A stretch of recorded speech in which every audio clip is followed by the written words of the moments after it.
Victor Harold Bottomley was a true Ipswich Grammar School success in that he demonstrated incredible tenacity and patriotic spirit in applying to enlist for World War I on not one, but 3 occasions before he was successful.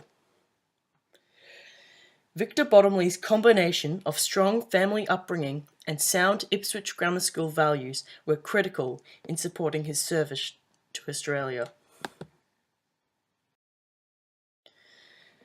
Victor Bottomley and his brothers were all students of IGS, Queensland's first secondary school. Victor completed his schooling in 1913, just as IGS was celebrating its Jubilee year. This was a very significant milestone and was celebrated in style with sports events and parties. Cadets were a large part of schooling in the early 1900s, and they served as an introduction for service in infantry, highlighting the values of discipline, excellence, and community service. These IGS values were epitomized by Vic Bottomley.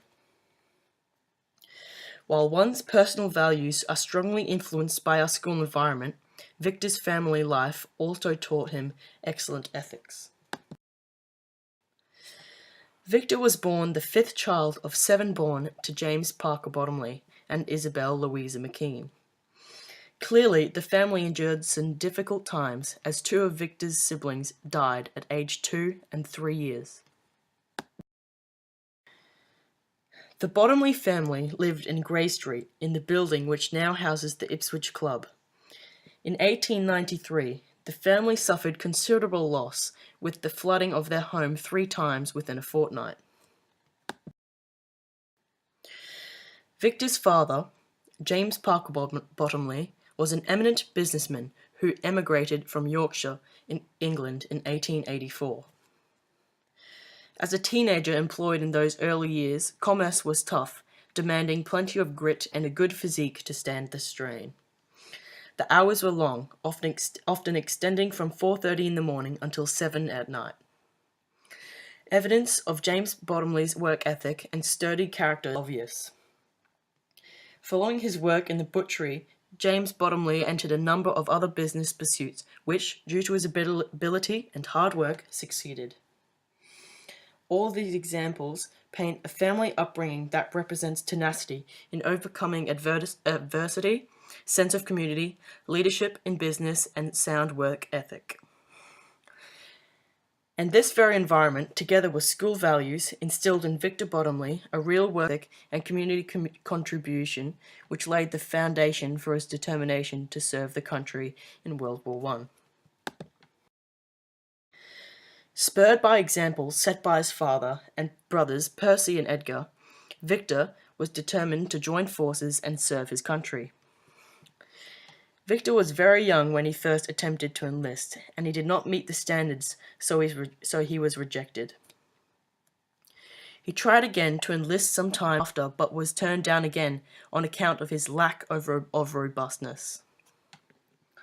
Dejected, but not to be outdone by his brothers and friends at the time, Victor was determined to improve his physical fitness. After starting a rigorous training program and building his physique, he was finally enlisted into the 31st Infantry Battalion as a bugler, aged 18 years, on 13th of July 1915. This determination is absolute proof of his strong sense of patriotism, tenacity to succeed in work and work ethic, all of which he developed during his sound family life and his schooling at IGS. He trained first at Broadmeadows in Victoria, and then Melbourne on HMAT A62 Wandilla on the 9th of November 1915, bound for training camps in Egypt.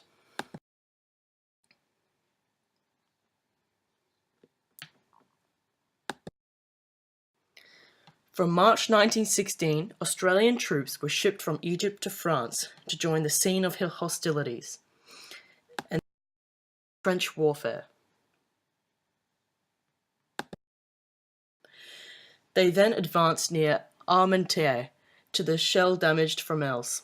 This was on a ridge behind the German front line, and a new attack against the ridge was planned for July the 19th, involving the Australians and the 61st British Division.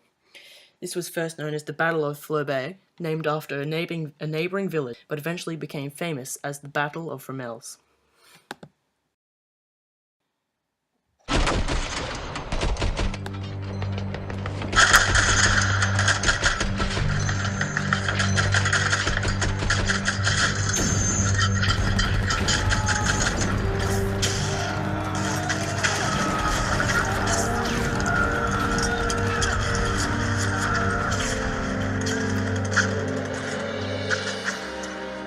It's the worst 24 hours in Australia's history since white settlement. The worst 24 hours in Australia's history since white settlement.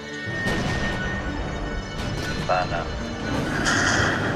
It was constant, almost non-stop. But those trenches they could see and hear were being blown to hell. But those trenches they could see and hear were being blown to hell. More killed than in the Boer War. More killed. The Korean War. Boer War. And the Vietnam War. The Korean War. Vietnam War. This is the inside story of the worst military massacre in Australian history.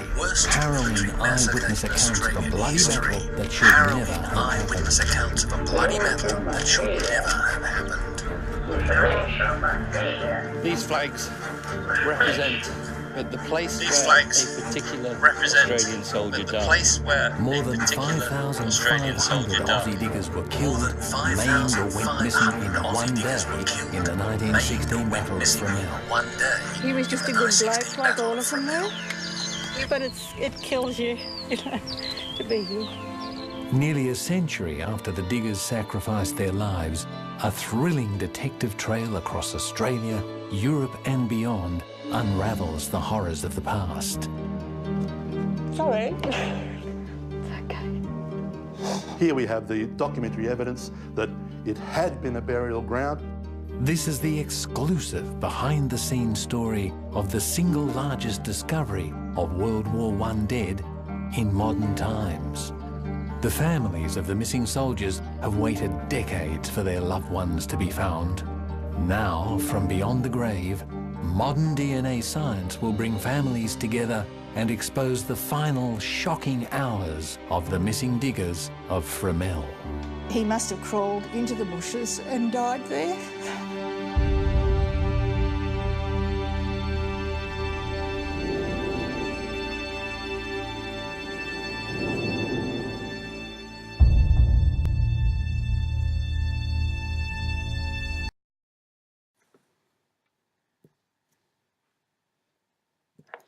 In this battle, Victor sustained gunshot wounds to his stomach, neck and back.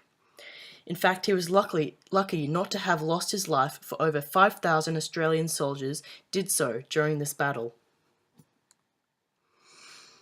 He was subsequently moved to England for medical care and shipped home to Australia on the 16th of November, arriving in March 1917. Victor Bottomley's strong sense of community, excellence and integrity meant he returned home with head held high, awarded the British War Medal, having served in World War I for Australia.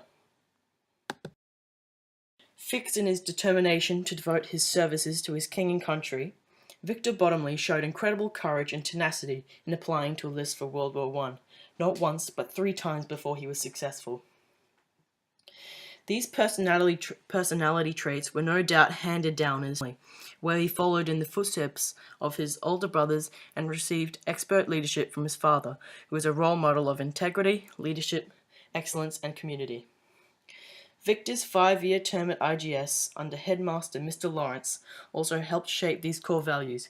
Together, these influences were crucial in supporting Victor's involvement in World War I as a bugler in the 31st Battalion and IGS Forte.